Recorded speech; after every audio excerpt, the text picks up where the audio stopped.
During the rapturous celebrations in Barcelona's Sant Jaume Square, following the pronouncement of Catalonia's independence on Friday, there was a nagging little detail in the background. Many demonstrators noticed it, and there were shouts of "Fora, fora, la bandera española, out with the Spanish flag." Indeed, even hours after the birth of the new Catalan Republic, the flag of what was now deemed a foreign country kept flying on top of the presidential palace. Whether this was due to a technical difficulty or an oversight, it looked like a Freudian slip.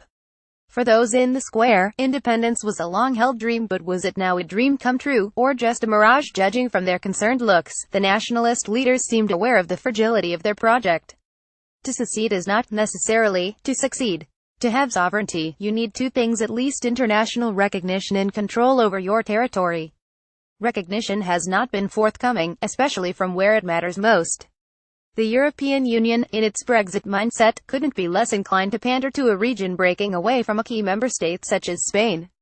As for control of the territory, the general strike set to begin tomorrow is aimed at giving the new republic at least some semblance of that, but it will be incomplete and temporary.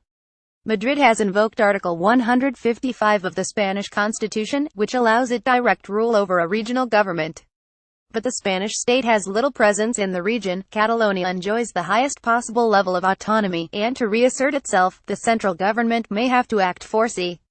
This is what the nationalists both hope and fear, that in doing so, it may repeat the blunder of the 1st of October, when an attempt by the police to preempt an illegal referendum backfired spectacularly, by failing in its aim and also providing ugly scenes of violence.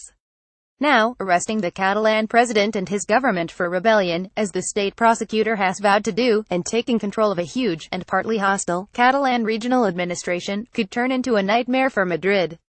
Madrid knows this, and that's why Prime Minister Mariano Rajoy has decided to make an unexpected move. He has called a snap regional election. This crucial vote will be held on the 21st of December, the eve of Christmas Lottery Day in Spain. It's an aptly chosen date, for this will be a gamble. By calling an election so soon, Rajoy hopes to spare himself most of the nasty stuff of taking Catalonia to task by setting up a new regional government that would do the job for him.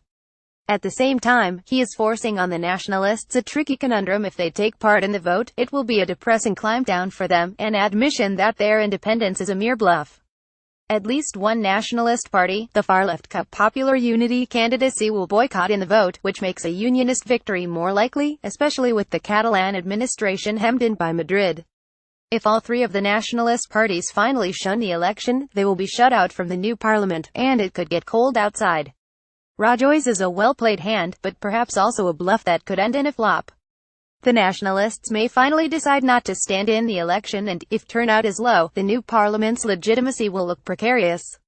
And if the nationalists pick up the gauntlet and present a united list, they could turn the election into an undeclared plebiscite on independence. This they may win, even if their platform for a sovereign republic will look somewhat redundant and contradictory. Making the election happen at all may prove as difficult as winning it. With just over 50 days to go and neither side in control, accidents can happen. Violence, hitherto almost completely absent, is unlikely, but not impossible. One good sign is that the Catalan government seems to have decided to leave the Catalan regional police out of the fray, but tensions are inevitable, and they can spiral out of control even if both sides intend to exercise restraint. A lot will depend on luck. Christmas Lottery Day is going to be really dramatic this year. Miguel Ángel Morado is a Spanish writer and journalist.